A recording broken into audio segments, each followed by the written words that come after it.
So this past weekend, the Streamer Showdown was in its full glory with its first outing in FM22, where unfortunately the inevitable happened and Illusio won his 7th competition. Can't believe that. More importantly, Work the Space managed to complete an online save game without resigning, and Curtis showed us what he learned from other draft competitions. Overall, it was top quality content, and if you've not seen a Streamer Showdown before, 100% recommend trying to catch the next one. Before I get started, I have not been in any discussions with the Streamer Showdown. I haven't been approached to take part, and everything in this video is my own opinions. Not speaking for the Streamer Showdown at all.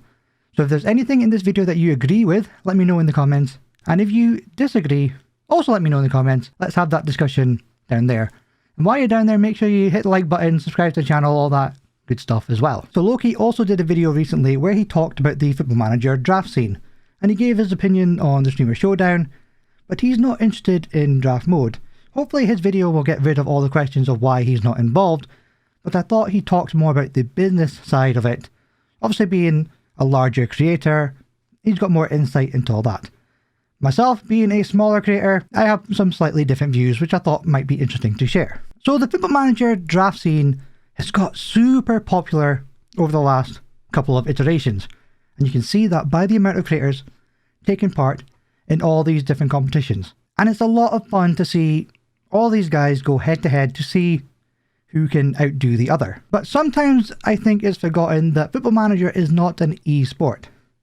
There's too much randomness in it to be an e-sport. For example, your one bad pass from your defender going to the opposition and them scoring. I've seen that happen many times, and even Zealand, his keeper, went walkabout in the Streamer Showdown. Random things like that just, to me, say that Football Manager cannot be an esport because there are a lot of things that are outside of human control. However, it's great to see competitions like the playoffs, weighted possession, the FM Super League, all thriving alongside the Streamer Showdown. Now, every month there's always some talk about who is selected for the Streamer Showdown.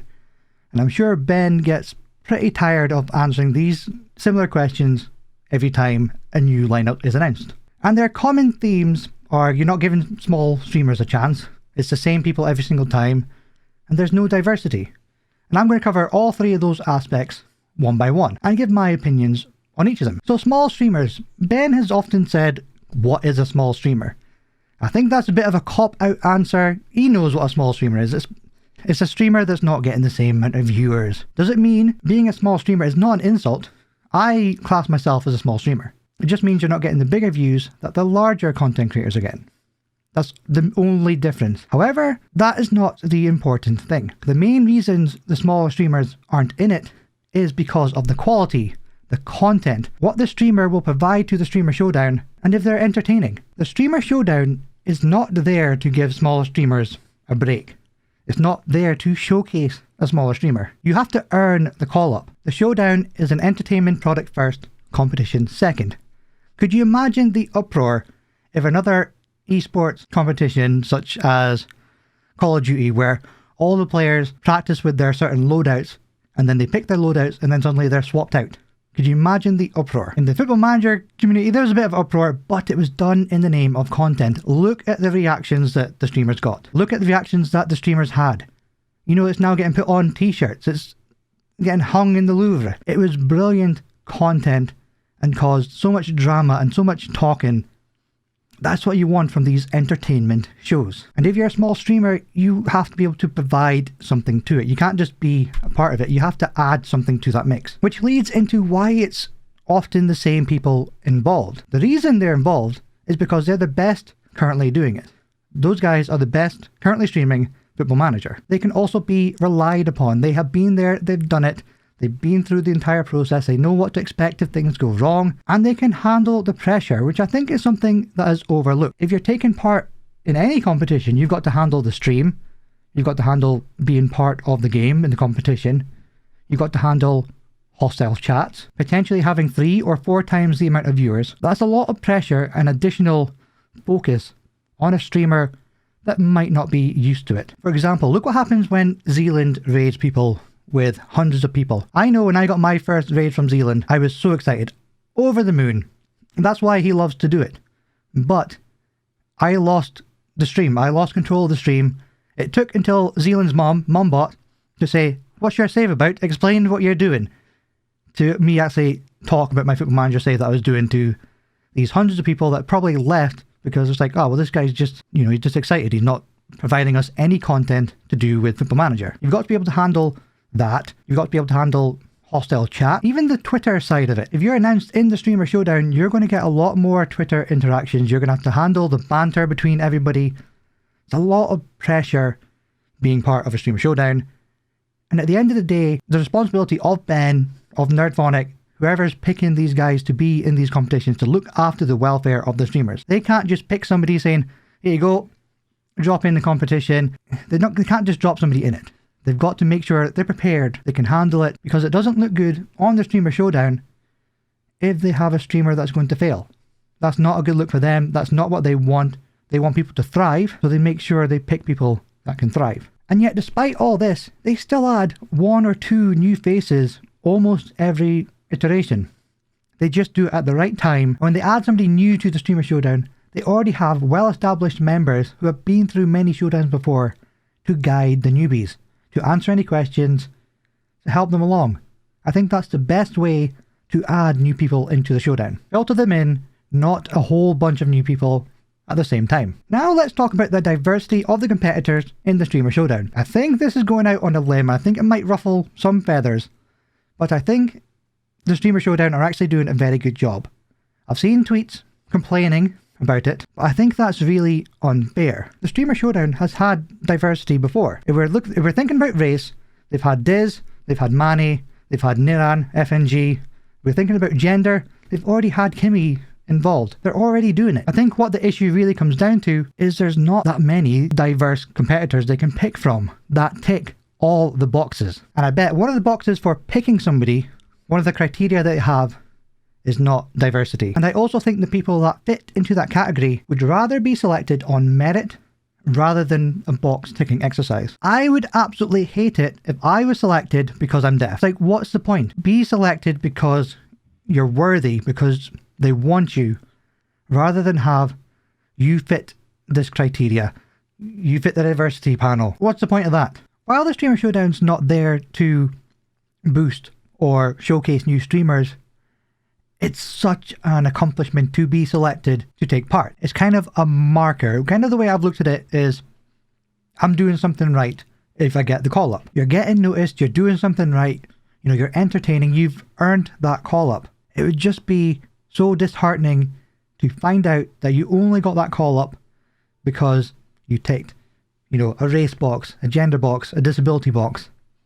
It would just seem not worth it. So before we get into what I think the actual criteria that the Streamer Showdown use is, I want you to pick out of these 2 guys who should be in the next Streamer Showdown, for example. Streamer A over here has streamed in the last 3 months 187 hours, averaging 38.9 viewers, and has streamed 63 days out of 92, compared to Streamer B, 67.1 hours streamed, average viewers of 21.4, and has only streamed 30 out of 92 days. So if you're looking at these 2 guys, you're in charge of selecting one of these to be in the next Streamer Showdown.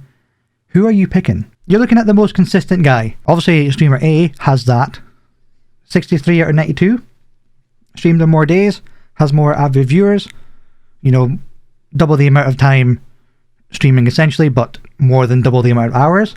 It's putting in more work. My vote would be for Streamer A to be in the next Streamer Showdown, purely based off of these stats.